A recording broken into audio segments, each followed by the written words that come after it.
train automation. So, as some of you know, I write and follow and read, like a lot of us do, a lot of the Facebook forums and user groups. And on one of the user groups, I saw this image and a question about how was this possible to create within iTrain. So I thought, it's Christmas, I've got a few hours to spare, trying to relax. I thought I would just draw it quickly in iTrain. So I've created 3 blocks as in this illustration. I've given it the same names, A, B and C, as the gentleman did here.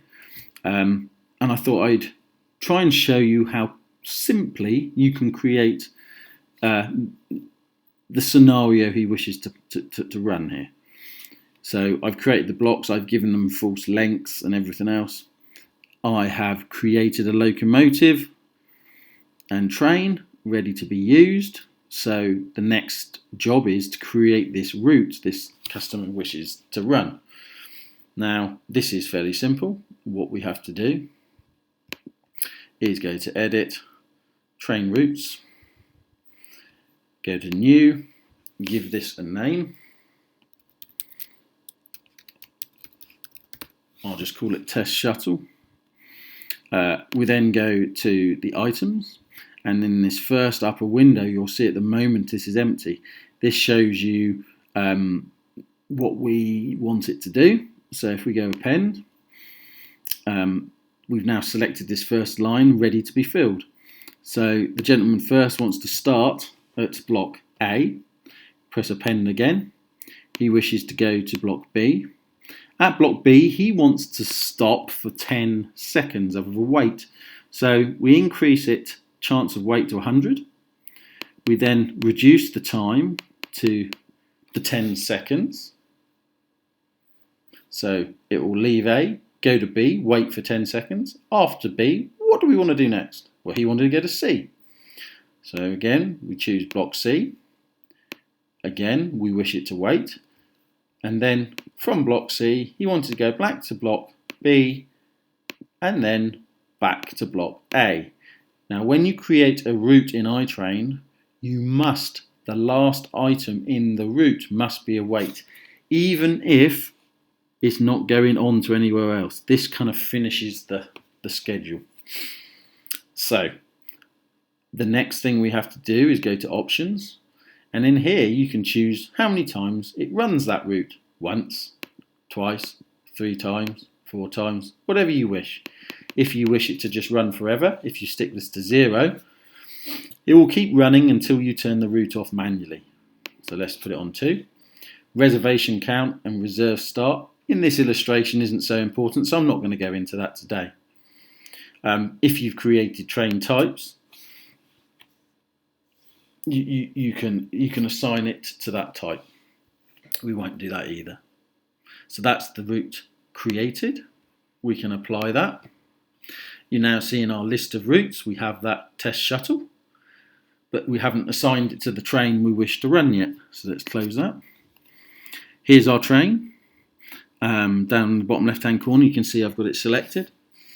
So we're on the train tab, you can see at the top.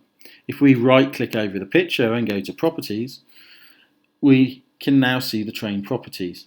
Under the routes tab we can see the route is there available to be used, but at present it's not selected for that train. We select the train, select it for that train, press OK. Now down in the throttle in the left hand corner you'll see there's a new drop down window. And at the moment it says no route. So even though we've assigned it to the train, it's not available to be used at this point in time. So in the drop down list, select that route. Now you can see it is active for this train. We can now put the train on the layout. You would get detection to show the train is in the block. We can then start this train running. You'll see it selects the route, the signal changes.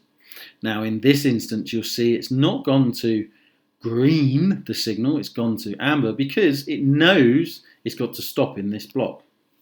So as the train moves along and it goes into this block and releases the other one, you will see that the block image here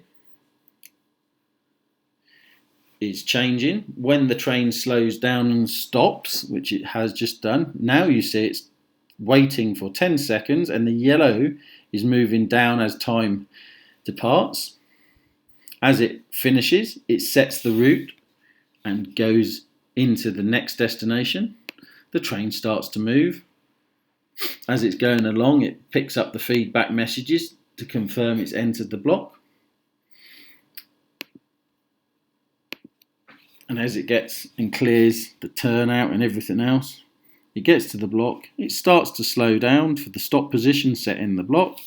It then stops for 10 seconds. The yellow line in the block image here shows you the timing out.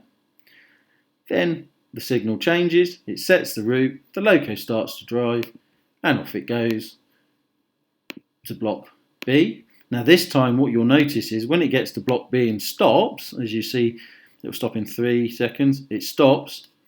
Now, it didn't wait. It just released the route and drove back to A. This was because I didn't put a wait time in block B on the way back. So now there'll be a wait in block A. Again, that's for 10 seconds because it's the end of the route.